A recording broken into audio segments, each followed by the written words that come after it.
que os pousos bem-sucedidos de rovers em Marte é um dos maiores feitos da humanidade e uma das coisas mais espetaculares que temos a oportunidade de ver já não é uma novidade.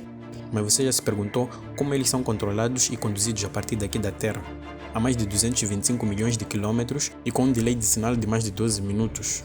Ou como é o comando que faz um rover em Marte andar? Os desafios são enormes e, para piorar, esse processo meticuloso de controlar e conduzir rovers não tolera erros.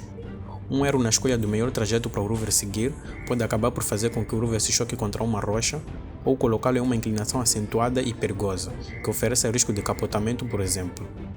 Um erro no quanto o rover deve se aproximar de um precipício para fazer observações, por exemplo, pode acabar fazendo com que o rover caia dele ao invés de apenas se aproximar para observar.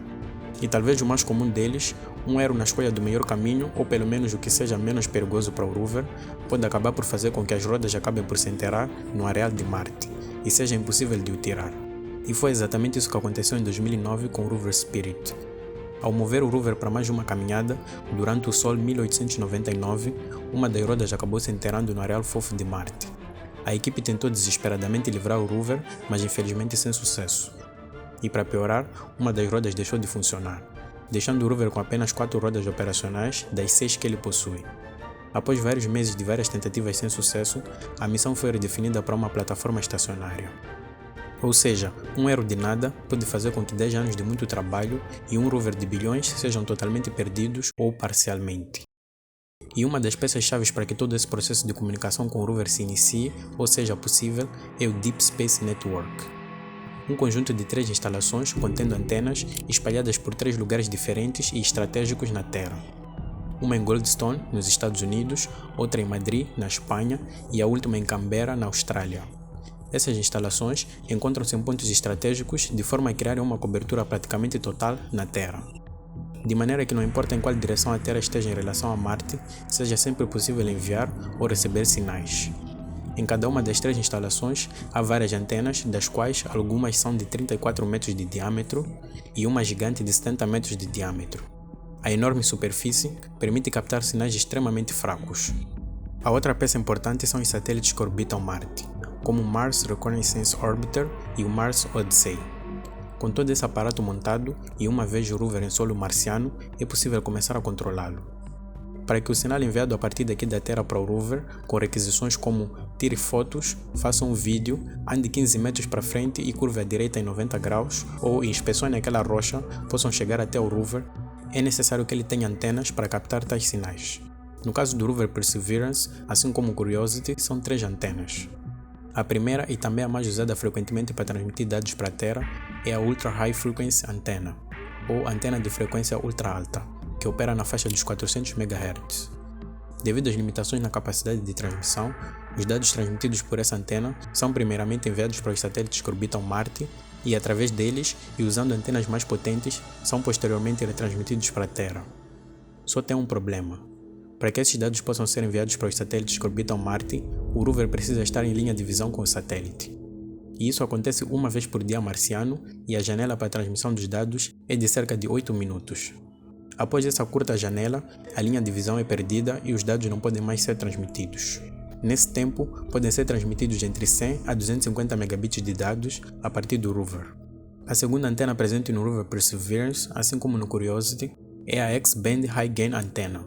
Essa é uma antena de alto ganho e que por isso é usada para transmitir, assim como receber sinais diretamente da Terra, sem passar pelos satélites. Essa antena se move, o que permite que ela possa ser direcionada para estar sempre a apontar para a Terra, mantendo assim uma constante linha de visão com a Terra, que estará em constante movimento nos céus de Marte. Essa antena opera na faixa dos 7 a 8 GHz, e a taxa de transmissão ou recepção dos dados varia de 160 a 500 bits por segundo se as antenas de 34 metros do Deep Space Network forem usadas e 800 a 3000 bits por segundo se as antenas de 70 metros forem usadas. A terceira antena é a X-band Low Gain Antenna, usada primariamente para receber sinais. Essa antena pode receber, mas também enviar sinais em baixas taxas de transmissão, em qualquer direção, ou seja, é omnidirecional. E por isso permite um meio de comunicação robusto com a Terra através do Deep Space Network, operando na mesma faixa dos 7 a 8 GHz. Devido ao enorme delay nos sinais enviados, os comandos relacionados à operação e movimentação do rover são geralmente transmitidos ao rover sob forma de um pacote, contendo vários comandos. Ao invés de apenas dizer para o rover ir para frente, o que também é possível, o comando é muito mais complexo e completo. Após escolhido o local de destino e após uma análise do terreno, a time de engenheiros envia um pacote contendo vários comandos que serão recebidos e executados pelo rover. Esse conjunto de comandos pode ser algo como: ande 5 metros para frente, curva direita em 90 graus e faça um panorama. Antes da execução desses comandos, o próprio rover também analisa o terreno em volta e, dependendo do modo, decide se é seguro ir para frente como requisitado ou é melhor contornar para evitar uma possível zona perigosa, já que os rovers contam com o Hazard Avoidance Software, que é um sistema de análise de risco.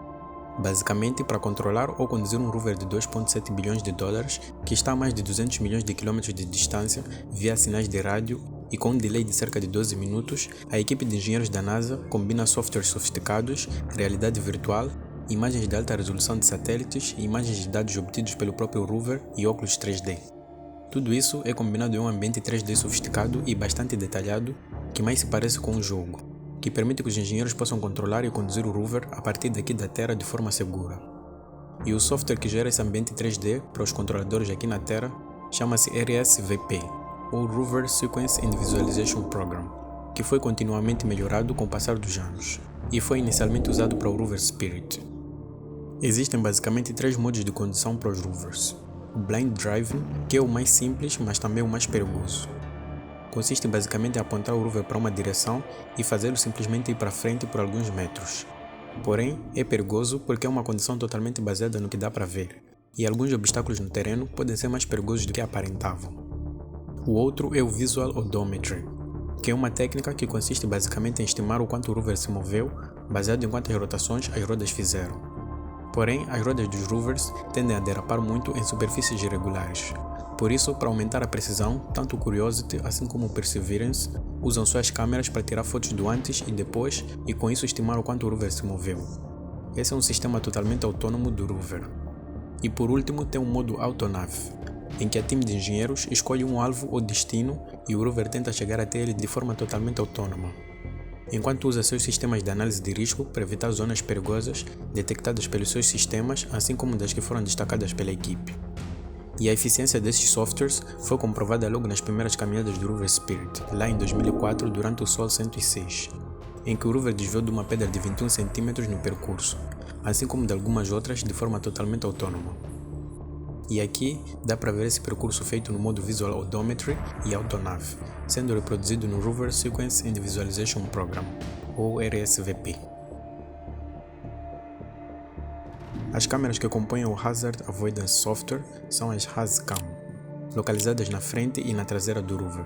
São 6 HazCams no total, 4 na frente e 2 atrás. Então é basicamente assim como um rover em Marte é controlado a partir daqui da Terra. Lembrando que eu resumi muito todo esse processo.